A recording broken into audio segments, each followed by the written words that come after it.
and welcome to Tuesday, May 2nd. Don't worry, this show has nothing to do with actual gardening, so don't run away if you're like me and can't grow green things. I'm speaking of gardening metaphorically. We're planting the seeds for a better day, we're cultivating a better life for ourselves, better communities, and a better world. Today is World Tuna Day. In December of 2016, the United Nations General Assembly voted to officially observe this date as an achievement of fishing communities, scientists, and environmentalists who came together to protect tuna schools around the world and help create a sustainable fishing model. The move underlines the importance of conservation management to ensure that we have systems in place to prevent overfishing and the depletion of tuna stocks. So for today, I am going to briefly tell you an anecdote from my own life that has recently taken a turn. Now, this story begins back in October of last year. It's now, May 2nd, on the day that you're listening to this or watching this. But the story begins in October, early October, when the primary entrance and exit to the village that I live in was closed off due to construction. Now, there are technically 3 ways to get in and out of the village, although one of them at that time I didn't even know about, and the other one I was too terrified to even drive on because the road is very narrow. In my American brain, this road is a 1-lane road at best without shoulders, and it winds along the edge of a mountain. So on one side, you have a sheer mountain going up with signs warning you of rockfall. There are fences along a portion of the mountain to let you know how serious the rock falling is. But the fences aren't everywhere. And then on the other side, you have a sheer drop off down the other side of a mountain, which goes down to a river. And yes, people, like, this road is technically a 2-lane road. So you will be going along on this precarious road, and then a car will come the other way, and you just have to squeeze your car as tight and small as you can against the side of the mountain, or even worse, on the other side over the drop off, and just pray that everything works. And I, like I said, was too afraid to drive on this road back in October, but after the bridge closed, the main entrance and exit, I actually became much more comfortable with this back road because I had to drive on it every time I wanted to go anywhere. I had to exit the village on this road and return to the village on this road. And yeah, it's actually crazy how exposure therapy can change your brain, because I am not afraid of this road anymore. Yeah, sure, will a big giant bus pass you going, 70 kilometers an hour, which is 45, I think, or miles an hour? Yes, and will you imagine that you are going to be sideswiped or crushed or pushed off the mountain? Maybe, but so far it hasn't happened to me. In months in the, October, November, December, January, February, March, April. In the 7 months that I drove back and forth on this road, nothing bad happened to me. Did I have some scares? Yes. Are there some hairpin turns that are so sharp that there are actually mirrors posted, so you have to watch the mirror to see if a car is coming the other way? Yes. But you know what? The mirrors work. If you see a car in the mirror, you stop, and there's no head-on collision. It's fine. You just have to pay attention and be careful. Anyway, so as you can probably imagine, the morning that I found out that the bridge was closed was very upsetting for me. I did not get any prior warning that the bridge was going to close. I just woke up one day. I needed to drive my son to school and couldn't get out of the village. Had a little freak out, had a little thing with Google Maps trying to figure out, how to get to his school. It was terrifying and stressful. And, you know, I actually felt like my life was going to be ruined because of this. I was angry.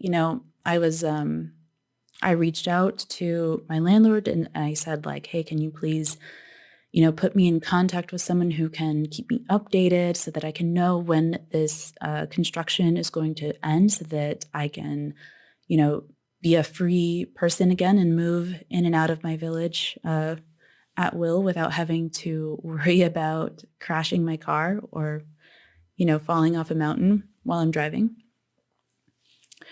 I also neglected to mention that this detour, this back road in and out of the village, it adds 10 to 15 minutes on any one-way journey. So it adds 20 to 30 minutes on any round trip journey, depending on where you're going. So that also made it super inconvenient. So yeah, at the time I was super upset. I was in like disbelief. I was like, how can this happen? Like with no warning, they actually just close an entire village. Like it was crazy to me. It was very, very much a culture shock moment. But, obviously we've survived this whole time. I got used to the back road. I stopped going to the gym. I stopped making little random trips into town to get a coffee or anything like that. I limited myself to leaving the village only once a week. And that was basically to get groceries.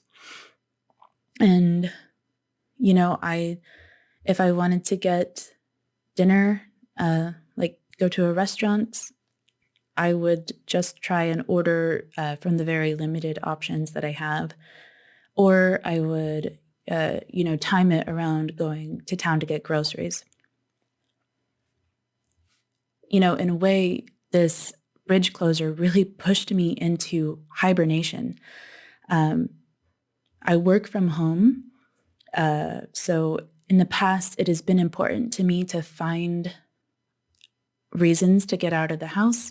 I had a very strong gym habit for years. This bridge closing completely demolished that habit.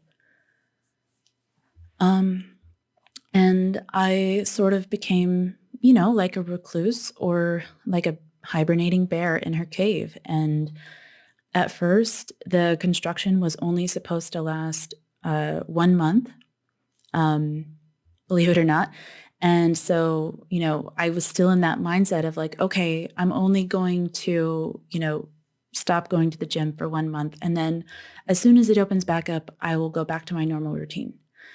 At the 1 month marking, after 1 month had passed, they extended it again, another month, another 2 months, another month, another month. And that happened so many times that I gave up hope that the bridge would ever open. Like, logically, I did believe that it would open eventually, but this pattern essentially crushed my hope and forced me to change my mindset into like this hibernating mindset, where I just sort of shrank my life down to fit inside of this village because it was so inconvenient, and so much more time consuming to go anywhere. So actually, the bridge reopened, I think, 2 weeks ago now. But I didn't really notice exactly when it opened because I was already kind of stuck into my routine of staying at home for most of the time, working out at home, working from home. making my own coffee and making my own food and not having any reason to go anywhere. And so it was like just a really strange experience to think about how my mindset shifted over, honestly, a pretty short amount of time, like roughly, 6 months. My mindset completely shifted. And now it's not a struggle to make myself stay home. Now I have to work at thinking to myself, you can leave if you want. You can go to the gym if you want. You can go get a coffee. You can go run some errands and go into town. But it's been actually hard to make myself do that because of momentum and a lack of, inertia. I'm just stuck into a different way of life now. And I just think that is really, really interesting. But also I think it is kind of like a metaphor. It can be a metaphor for other aspects of life, right? Our good thought for today is that humans are meant to change. There is no requirement for you to stay the same throughout the many phases of life, year to year, season to season, or even day to day. But especially season to season, it's expected that we will shrink into ourselves or hibernate during the cold months. And it's expected that we will expand, increase our movement, and come out to play for the summer months. Whatever feels right is usually the right way to go. But sometimes, especially if you are like me, a creature of habit, you have to ask yourself, is it beneficial to do a switch up now? Our current routine works fine, but could we benefit from changing it up? This morning, I want to read to you a small section from This One Wild and Precious Life by Sarah Wilson. This book was published in 2020, and while it was originally written to address the climate crisis, it was amended last minute to include commentary on the COVID-19 pandemic. The author, Sarah, shares the insights that she gleans from hiking the globe and reading a great number of books. In the section that I'm going to read to you, Sarah is doing a desert hike in Jordan with her friend Kirsty and a guide named Oad. They walk in the sand all day for days, but each day they stop for lunch and a nap that lasts a few hours after lunch each day. Okay, so Sarah says, I'd brought along James Hollis's Living an Examined Life and read snatches of it during our siestas. One afternoon, Kirsty and I lay on a rock formation up high, under an overhang, eating oranges while Oad snored in the shade on the ground below. I got to the bit where Hollis asked, by way of a technique for living a true life, does this choice enlarge or diminish? Now that is a beautiful question.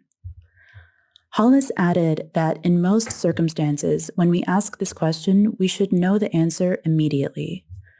We do, don't we, when we're brave enough to put things through this simple lens? Does this choice enlarge or diminish life? I started applying the question to all the dilemmas plaguing me. Do I stick with a company I'd partnered with on a project who dropped the ball 3 times recently due to an internal and morally void politics, despite being prestigious and powerful? No. Do I say yes to an invite from a wild Irish cookbook author who offered to host me in Dublin should I wish to visit while I was nearby in London, and she'd make CBD oil brownies and take me swimming in the Irish Sea if I did? Yes. Do I continue writing a book that argues a case against the only system we've known, based on a visceral, heartfelt belief that our desire to reconnect is fundamental, and in full awareness, I may cop it bad from trolls and media bullies when it's published? Yes. When I interviewed Hollis on FaceTime a few months later, I told him this singular wisdom had changed my life. It gave me the permission I needed to get unapologetically big, expansive, and wildly activated, and to ask others if they could possibly join me. It was perfect that I read it while hiking in a desert. I reckon we're scared of choosing the enlarging, rightfully wild option. We're simply not used to standing up and saying, no, enough is enough. I mean, we bitch and moan about things on Twitter, and we ask, why isn't anyone doing something? But we haven't tended to sacrifice, run from comfort, destroy our reputation, and fight for the connected life that we love. Not for some time. Nope, we've been choosing the diminishing options. So I read that passage today because it seems to me that I diminished myself. I shrink myself to adapt to the situation with which I was presented with the bridge closing. But now the bridge is open, and now I have an opportunity to grow and expand my life, if that is actually beneficial. And I think that this question, does this enlarge or diminish, is a really powerful metric by which we can measure our decisions.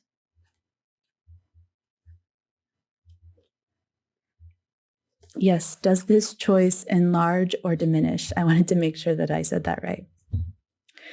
So now it's time to focus. And for today, I want you to think about at least one way in which you have shrunk over time. One way in which you have diminished yourself, either through speaking less, moving less, or acting less.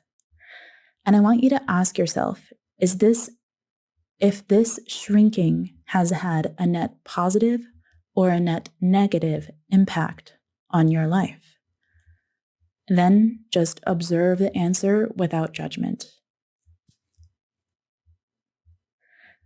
Next, ask yourself if this shrinking has had a net positive or negative impact on your community, your family, your friends, the global community, and observe the answer without judgment.